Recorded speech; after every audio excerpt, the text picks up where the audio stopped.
سلامونه ملګرو، هیله دې ښه به یاست. په نننۍ ویډیو کې زه ستاسو سره په دې باندې خبرې کوم چې څنګه موږ کولی شو د هیکرانو څخه ځان وساتو. ډېری وخت به تاسې په فیسبوک کې پوسټونه لیدلي، په واتساپ په ګروپونو کې به مې لیدلي چې یو څوک وایي زما آیډي هیک سوې ده، زما آیډي د بل چا لاس ته ورغلې ده. نو که چاته کوم میسج وسو یا چاته کوم څه خبرې ولېږل شوې نو زه یې مسؤل نه یم. یا هم ډېری وخت موږ ځینې پیجونه ګورو، ویریفای پیجونه دي په فیسبوک کې، هغه اوس موږ وینو په فیسبوک کې هغه د نورو خلکو لاس ته ورغلي دي. داسې شیان ترې خپرېږي چې بیا هغه خلک په دې باندې مجبوره کېږي تر څو معلومات موږ تاسو ته راکړي چې زموږ آیډي زموږ په لاس کې نه ده. نو کوم څه چې ځینې خپرېږي موږ د هغو مسؤل نه یو. نو زه لومړی په دې باندې تاسو ته خبرې کوم ملګرو چې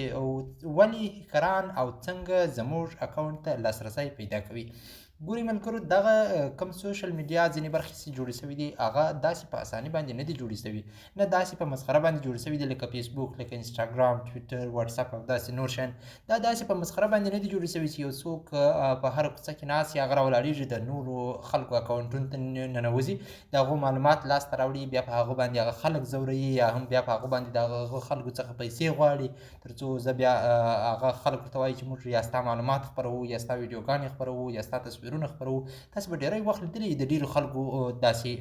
بې ادبي ماپ لڅې ویډیوګانې خپرې سي، لڅ تصویرونه یې خپاره سي. دا خلک لومړی دا خلک په دام کې راګیروي، له هغه وروسته بیا ورته وایي چې ته ماته پیسې راکړه، که پیسې رانه کړې زه ستا دا تصویرونه، دا ویډیوګانې، دا هر څه چې دي دا زه خپروم. دا څنګه؟ دا مثال د خبرې لکه زه تاسو ته اوس یو مثال ښیم. یو څوک دی د نجلۍ په نامه باندې تا ته میسج کوي او ته خبرې ورسره کوي، حتی تر نورو کیسو سره رسېږي، تر زیاتې خبرې سره کوي، حتی تر عکسونو تر ویډیوګانې سره رسېږي. له هغه وروسته هغه د هغه شاته ناست یو صوفي یا یو بل څوک یا یو نجلۍ هر څوک چې هغه ستا شخصي حریم ته ننوځي، ستا شخصي معلومات لاسته راوړي. له هغه وروسته تا ته وایي چې یا هم پیسې راکړه او یا هم دا کار سرته ورسوه زما دپاره تر څو زه دا ستا معلومات خپاره نه کړم، که نه نو زه پر فیسبوک باندې ستا معلومات خپروم. خو څنګه هیکران راځي زموږ ستاسې ژوند ته، زموږ ستاسې موبایل ته، زموږ ستاسې اکاونټ ته، هغه راځي دلته او زموږ ستاسې ډیټا لاسته راوړي. له هغه څخه وروسته بیا دوی ورباندې کار کوي، په هغه باندې موږ بیا ځوروي. ګورئ دا په دې باندې مسخره نه دي جوړ شوي چې یو څوک په هر کونج کې ناست راځي هغه هیکینګ کوي. هغه هیکینګ صحیح دی، هیکینګ کېږي په لوړه کچه باندې، په تیز انټرنیټ باندې، په زورورو کمپیوټرانو باندې، په زورور انټرنیټ باندې، په پوهو کسانو باندې چې هغه حتی زموږ ستاسې په اکاونټونو باندې هیڅ کار نه لري. داسې اکاونټونه پر دې فیسبوک، پر دې سوشل میډیا باندې د خلکو ستا چې په هغو کې په میلیونونو حتی په میلیاردونو پیسې دي، په هغو کې ډېر مهم معلومات پراته دي. نو څنګه دا هیکران نشي کولی د هغو خلکو اکاونټونو ته لاسرسی پیدا کړي او داسې راځي د داسې خلکو اکاونټونو ته لاسرسی پیدا کوي لکه هغه موږ تاسې. ګورئ دوستانو، ډېر وخت خلک درته په میسنجر کې میسج کوي چې زما آیډي خرابه سوې ده. نو هغه کس چې اوس وایي چې داسې یو بل ملګری پیدا کړه چې زه هغه ته کوډ ورواستوم، هغه دې ما ته راواستوي، نو زه به دا ستا آیډي بېرته تا ته درکړم یا به هم تا داسې کوم. دغه ځینې نږدې ملګري چې دی هغه زموږ تاسې دپاره ډېر تاواني دي، هغه موږ تاسې خطا کوي. له دې څخه ور اخوا ته بله موضوع، ځینې لینکونه تاسې ته راځي، یو څوک درته وایي، ته ورته وایي چې عکسونه راواستوه یا ویډیوګانې یا یو بل سیسټم راواستوه یا یو بل مهم اسناد راواستوه، هغه تا ته یو لینک رالیږي لکه په فیسبوک کې پورته کړي یو څه خبرې ورسره لیکلي، له هغه وروسته وایي که نور معلومات غواړې نو دې لینک ته راسه. هغه لینک ته چې ته ورسې ستا دا خیال چې زه دلته د خپله د فیسبوک آیډي خلاصوم، مثال د خبرې، هغه تا ته داسې یو صفحه راځي، ستا ایمیل، ستا نمبر او ستا کوډ وغواړي. کله چې ستا هغه کوډ، ستا ایمیل، هغه ستا ادرس هر څه ورکوې، هغه ډایرکټ ځي و دغه ته هیکر ته هغه په لاس ورځي. له هغه وروسته هغه هیکر کولی شي ستا اکاونټ ته لاسرسی پیدا کړي او هغه کوډ ورته چینج کړي او ستا شخصي معلوماتو ته لاسرسی پیدا کړي. نو موږ تاسې تر ټولو مهمه موضوع دا ده چې زه یې تاسو ته وایم، لومړی په دې شیانو باندې سر خلاص کړئ چې بغیر ضروري لینکونو څخه هغه لینکونه چې تاسو ته په مسنجر کې استول کېږي د ناوړه د خلکو لخوا او یا هم پر فیسبوک باندې ځینې لینکونه وي،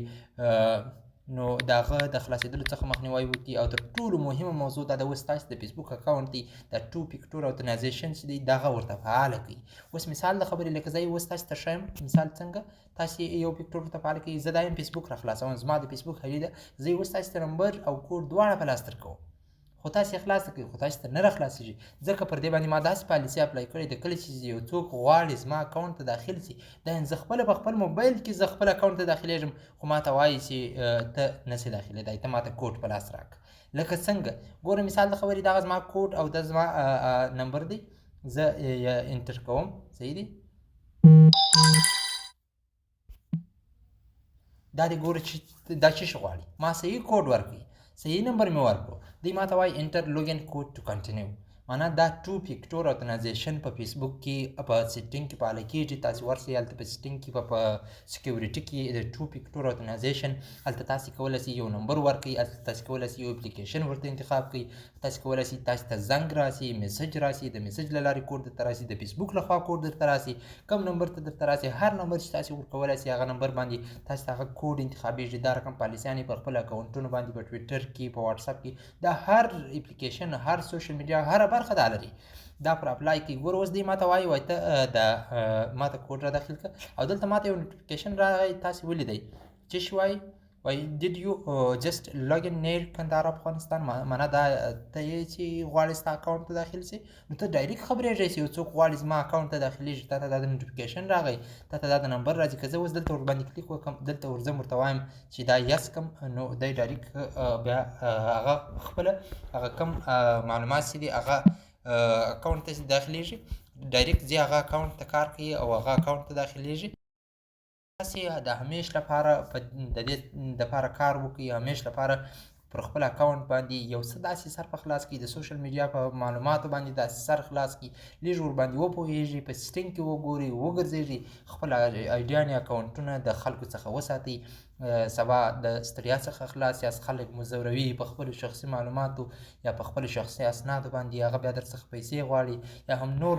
څه ستاسې څخه غواړي د دې په بدل کې چې بیا ستاسې معلومات خپاره نه شي نو هیله ده دوستانو دا یوه معلوماتي لنډه ویډیو وه دا معلوماتي ویډیو ما ډېره مهمه وبلله د ځینو کسانو لپاره چې هغه نوي په فیسبوک کې یا نوي د سوشل میډیا برخې ته راغلي نو داسې هیکینګ دلته زموږ ستاسې په سیمه کې زموږ ستاسې په علاقه کې زموږ ستاسې له خلکو سره وجود نه لري چې هغه ډایرکټ زموږ ستاسې اکاونټ ته لاسرسی پیدا کړي یا هم تاسې همیشه د همیش لپاره تاسې داسې پاسوردونه خپل اکاونټونو ته انتخاب کړي یا مو یو دوه درې ورته انتخاب کړي یا مو خپل نوم ورته انتخاب کړی د هغه رقم یا مو ای بي سی ډي دا رقم پرله پسې ورته انتخاب کړي همیشه خلک دغه کم اسانه پاسورډونه دي د همیشه چې په ژوند کې ډېر خلک یې کاروي دا ستاسې پر اکاونټو باندې وهل کېږي چک کېږي ډېر وخت داسې